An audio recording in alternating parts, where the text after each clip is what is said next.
December 4th. Washington, D.C.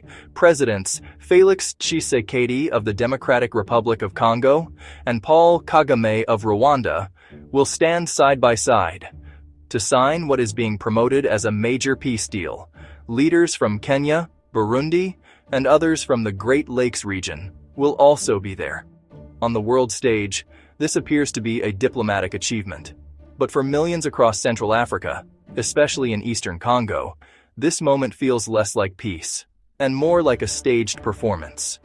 This summit is not a miracle. It is a consequence. Earlier this year, Rwanda and DRC signed a peace agreement under strong US and Qatari mediation. On paper, it demands the withdrawal of troops, the end of support for militias, and promises of economic cooperation.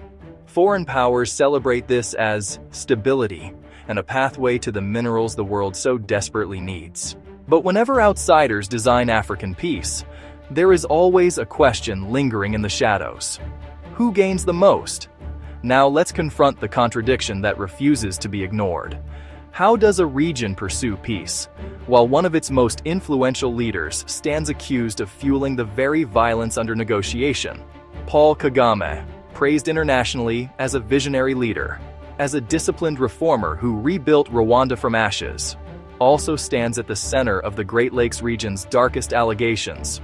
For years, United Nations reports, human rights groups, and regional governments have accused Rwanda of backing the M23 rebellion and other armed groups linked to massacres, displacement, and mineral exploitation in eastern Congo. Kigali denies the accusations, yet the conflict continues, and civilians continue dying. Kagame delivers powerful speeches about African unity, dignity, and sovereignty, yet stands accused of supporting rebellions that violate every one of those principles. This is the contradiction. Pan-Africanism in the spotlight, and destabilization in the shadows. For many Congolese, Kagame is not a partner in peace. He is the architect of instability. Here is the part that exposes the deeper sickness. African governments have tried to address these crises on their own. Countless summits, declarations, mediation committees. The African Union has spoken loudly, but acted softly. The wars continued, refugees multiplied, and frustration grew. Now, 5 African heads of state will travel across the ocean to be lectured on peace by the United States. A scene that resembles rebellious children ordered to sit before the adult in the room. And that adult is Donald Trump. That alone speaks volumes about African geopolitical weakness. There is a painful reality that must be named. Before any foreigner exploited Africa, African leadership exploited its own people.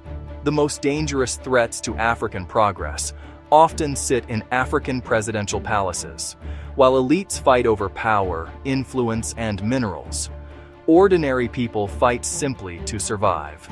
Meanwhile, external powers smile quietly, because disorder keeps African resources cheap and African leaders dependent. The truth can be a sharp blade. African sovereignty collapses when African leaders abandon their own citizens. Still, there is a small window for hope.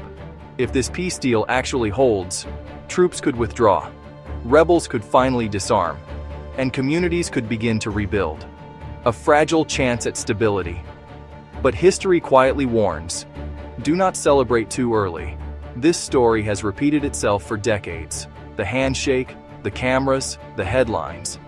And then, the gunshots return. Ceasefires collapse. Promises fade. Politicians move on.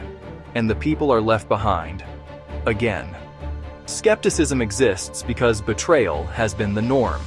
So as the world watches Washington, here is the real question. Is this truly the moment peace begins? Or simply another chapter in the long tragedy of leaders smiling for cameras while their nations bleed behind them? The people of Eastern Congo deserve more than speeches and signatures. They deserve protection. They deserve justice. They deserve a future. Because if this peace fails, this war risks entering the streets of Kigali. Kagame's own backyard. If you found this video informative, please don't forget to subscribe, like, share, and drop your thoughts in the comments.